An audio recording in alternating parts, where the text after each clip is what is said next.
We welcome in the World Cup champion, Frank Leboeuf, as well as a former member of the Spanish national team, Luis Garcia. Luis, what'd you make of your boys today? Maybe needed a little bit of luck to get the win at home.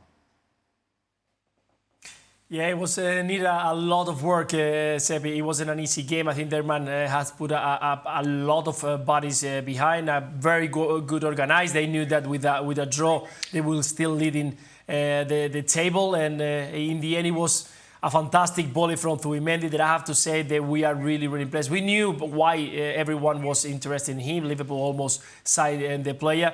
But I think that everyone was a little bit expecting what was going to happen with this Spanish national team without Rodri, that he was probably the best player of the Euros for Spain.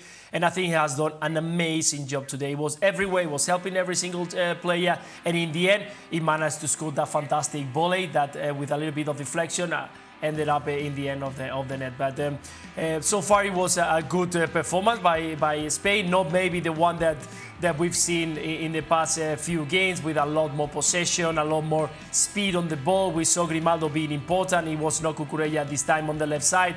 So he's a player who likes to go forward, a few crosses, maybe too many in my opinion. Spain found out that they couldn't go through the middle, so they start going on the wide areas, putting a lot of crosses. Morata couldn't handle the two big centre-backs that they were putting right there. So in the end, a good result, because you found the 3 points. But it's true that it was the best performance of Spain. But they arrive now to the top of the table, and now it's Serbia they will face next week.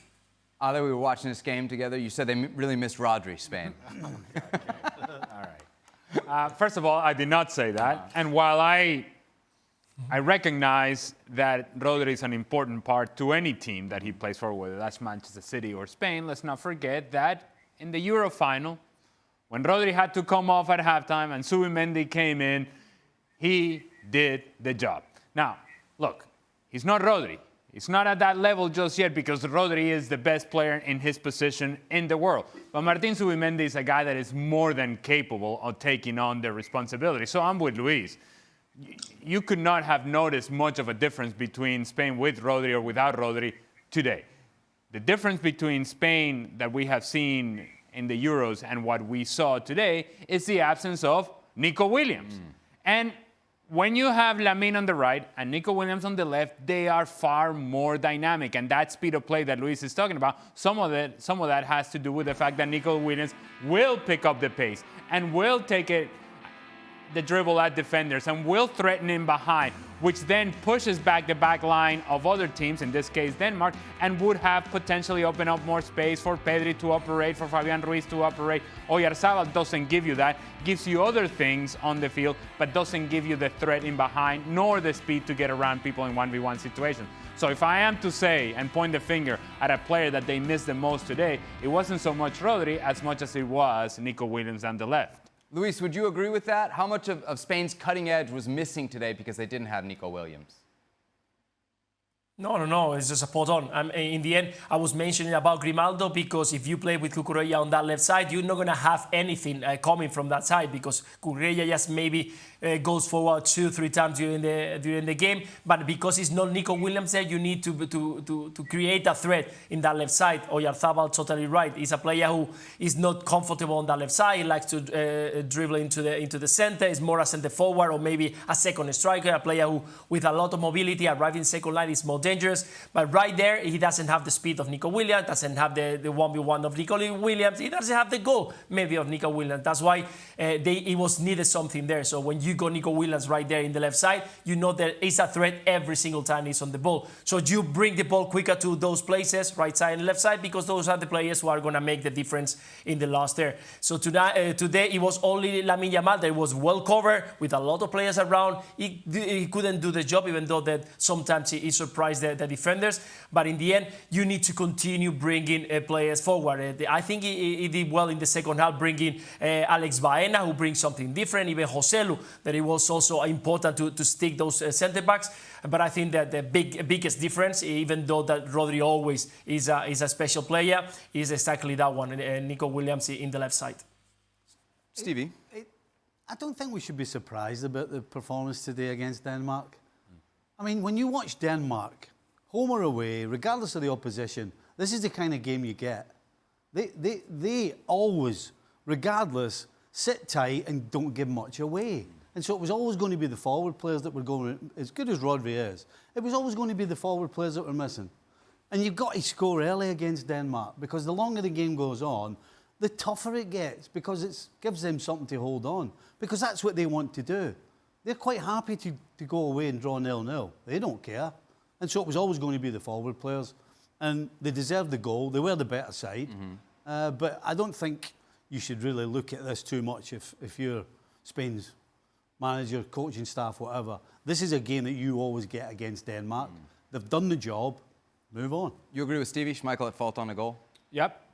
100%. Hint of catastrophic. He gets there. There's a little bit of a deflection initially, but he gets there in plenty of time, so much so that he dives over the ball. It's one that Kasper Schmeichel had made a lot of good saves in the game.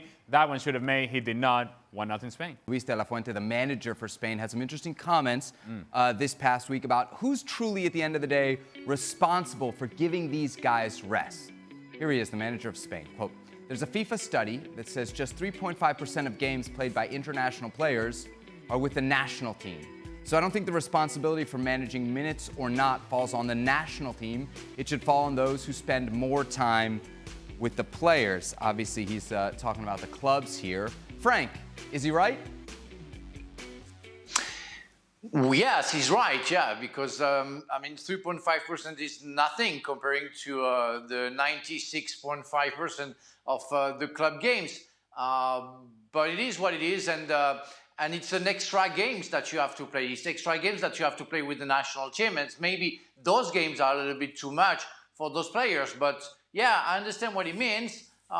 He's rejecting any fouls from him or the national team for giving too much games, but it's always the same thing, you know. It's always that you need to play international games to sign for a big club, and in order to be with the national team, you need to be good and play many games for your club. So you need both of them. You have, of course, to find the right balance. But overall, I would say he's right. He's absolutely right, and it's not because you play international games and you get injured during one of those games that the national team is responsible for your injury. I absolutely get it. The counter argument here, of course, is that the clubs pay the salaries, right, Stevie? Yeah, but I've always thought of you as a club over national team guy. yeah, you could probably say that. You could probably say that. But part of that reason was because my career was put in jeopardy when I was on international duty, when I probably shouldn't have done, which again, at the end of the day, was my choice. And so from that point on, if I had any sort of problem at all, regardless of being injured, if I didn't feel great, then I would pull out the national team. But as far as his comment about it's not their job to rest players, he's 100% right.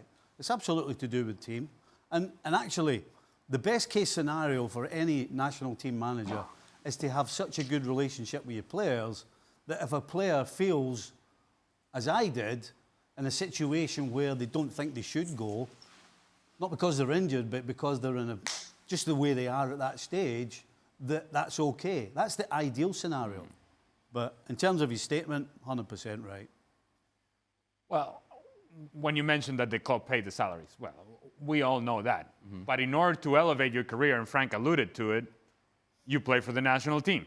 And so I'll just give you an example of one player, James Rodriguez, who going into the 2014 World Cup in Brazil was a good player, on the right trajectory, on the path to greater and better things, but not quite to the level that he was able to accomplish once he had the World Cup that he had in 2014, in which now every big club came to the negotiating table. When everybody said, that's a guy that we need to have in our team. And so he went from basically a player that seemed to be about to take a jump to taking a major leap, and now we're talking Real Madrid and eventually Bayern Munich and so on and so forth. His career changed dramatically because of the performance with the national team. The national team elevates your profile as a player, and therefore makes you a far more valuable commodity, an asset to the team that is trying to sell you, as well to the team that is trying to buy you.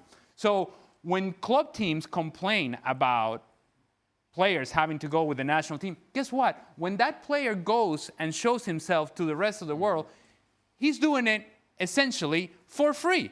You as a club are not doing anything. He's actually showing himself, and when now big clubs come and buy you that player and pay tons of money for the player, you have now made a good business. Isn't that part of being part of this world market? And that's something that we just have to accept. Mm-hmm. We cannot sacrifice the national team. You play 2 games once, every 6 weeks or so? That cannot be the reason as to why we sacrifice games for the national team. If we're going to sacrifice games, you sacrifice games on the club side, not on the national team side. The clubs very conveniently forget that part. Oh, well, I know. It's a good example, the one you give with James. It is, of course, the World Cup. This is the UEFA Nations League. Luis, put yourself in the current day players' shoes. What do you think they would want, to play these Nations League games, represent their national team, or the games where they're needed for their club? Seb, when you play for the national team, there is no friendly games. You want to play in the national team, and you do everything to do your best and to show. It's not about. I understand that back then, when it was a lot of friendlies. Maybe you can complain, or it's friendlies, and the player gets injured. And on these days, because there is a trophy, it's different. There is no difference for a player. When you go to the national team, you give 120% because you want to be involved in the game. You want to be involved in the squad. So there is no any difference. And I understand why De La Fuente is complaining, because if I'm going to play 15 games a season and you play 70 are going to ask me that I have to rest or I have to rotate the players, it's my job, it's my duty to bring the best of the team that I can build. Exactly the same like there is Hansi Flick in Real Madrid, in Barcelona, Ancelotti in Real Madrid. Everyone is doing the best on their job. So if I'm here, it's because I need to bring the best of the best and take the best of the players. And if I have to put them 80, 90 minutes in the same week, that's what I have to do. And the player cannot come, then they will have to talk. And I think the understanding between players and manager, that is always there. But if you see in the part of the players, I can assure you that every single player will raise a hand to play in the national team.